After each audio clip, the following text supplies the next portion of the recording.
In the first years I was in the business, the first 7 or 8 years, two things happened. First, we had the LBOs were invented by Drexel Burnham. And of course, we had inflation. Actually, we had stagflation, which means we had high interest rates but very low economic activity. So with the LBOs, Drexel came up with a new structure to finance these, and it was called a PIK, a payment in kind bond. And you can see that a PIK is a debt security that pays the interest. So let's say the bond says it's 10%. What you do is get 10% more bond. You don't get any money. You get more bond. So if you had 100 bonds, now you have 110 bonds after the year goes by and they pay you. So you don't get any interest, payment in kind. And by the way, it could be stocks. It could be literally anything, okay? And these bonds were used by companies needing to preserve cash flow or facing liquidity constraints. So one, the LBOs, they were leveraging up the company and they needed the cash flow to run the company and not pay the bonds. Makes sense. But other companies were also struggling because we had high interest rates and low economics, and so they got in trouble. So people started adopting the PIK for regular companies.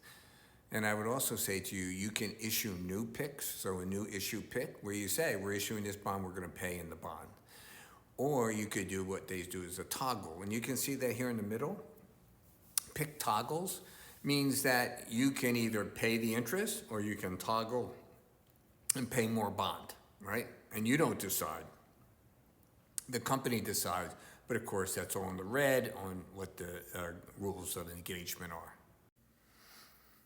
So far in 2025, in Europe, they've issued $3 billion worth of PIKs, and we know they're not for LBOs, okay? And you can see here, so no one tells us. Again, we have a very opaque market nowadays because of private credit, right? They don't tell us what they're doing, and the law doesn't make them tell. So you can see that our total issuance in the second quarter, think of this, $506 billion, okay? But they say that though we're not very specific, it's estimated 60% of the issuance volume in certain leverage deal categories involving PIK toggles or PIK interest features. So I want to concentrate on just for a second. Private credit, okay, is not exactly AAA credit stuff, all right?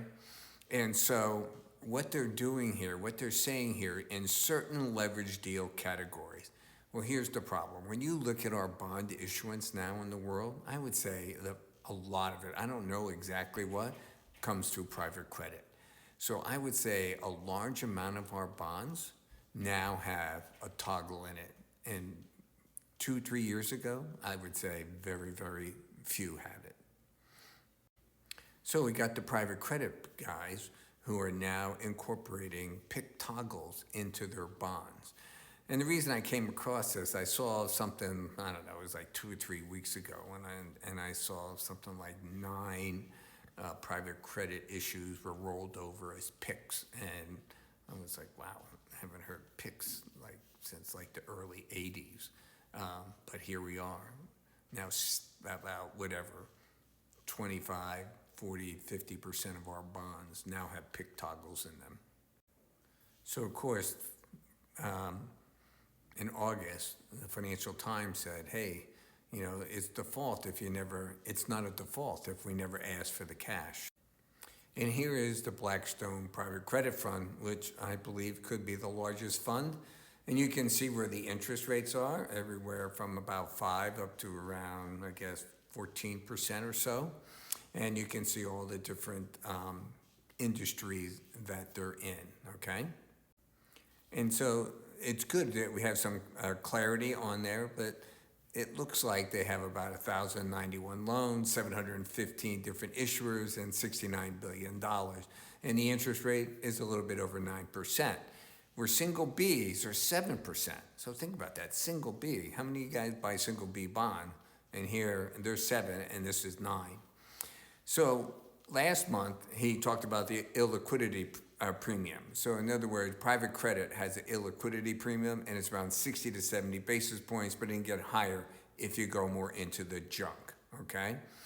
And They say on the face of things, the default rates are only 2.5% over the past 5 years, and they have averaged less than 1% a year. This is below default rates on leveraged loans to which private credit is often compared. So you imagine this is how they sell institutions to buy the private credit. You see that line there? I'll guarantee you it's in every pitch book in the world. And you can see here private credit default rates versus the UBS US Leveraged Loan Index. And in many cases, the leveraged loans are double what these guys are doing. Now he goes on to say that, just maybe they haven't been tested in a proper credit cycle, i.e. we go down, okay?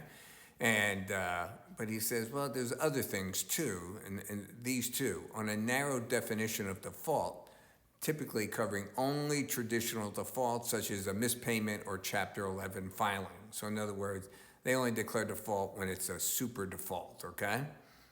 But it often overlooks instances like conversion of cash payments to interest to payment in kind, PIK, amortization of holidays, maturity extensions without adequate offsetting compensation, events generally considered as a selective default. So there's your good term for you. You don't default, we selectively default, okay? But when we add in the selective defaults, all of a sudden private credit is double, okay? Now, once you look on the right-hand side here, it's like the turquoise, I guess you would say, and you notice that it's going down the default rates, okay? So, and here's the reason why that's very interesting. He sits there and he says, look, it's good that the default rates have been coming down, but what's curious is that this shadow default rate has been falling precisely at the same time the share of BDC income attributed to PIK accrual has been on its way up. So I think some financial engineering here has to explain this. So we just saw the turquoise going down, and I would say considerably, okay, rolling over, right, almost 50% down. And yet, the percent of income for private credit that is BDC PIK, in other words, PIK income, either more bonds or whatever, is now up and going up again and again and again. And you say, okay, so what? As long as they pay me my 9%, I don't care. But you gotta remember, some of these private credit companies, they're investment firms. They're what we call RICs, regulated investment companies, all right? And a RIC has to pay 90% of their investment income, including PIK accruals, if they are to be taxed as a regulated investment company, all right? And what does a regulated investment company mean? It means that you're allowed to pass income, capital gains, and losses to shareholders without paying any corporate income tax, provided certain conditions are met, all right? And that means that at least 90% of the gross income must come from qualifying passive sources such as dividend, interest, gains from stocks or securities, and similar investment income. And then, of course, they have to be diversified. So what does this mean to us?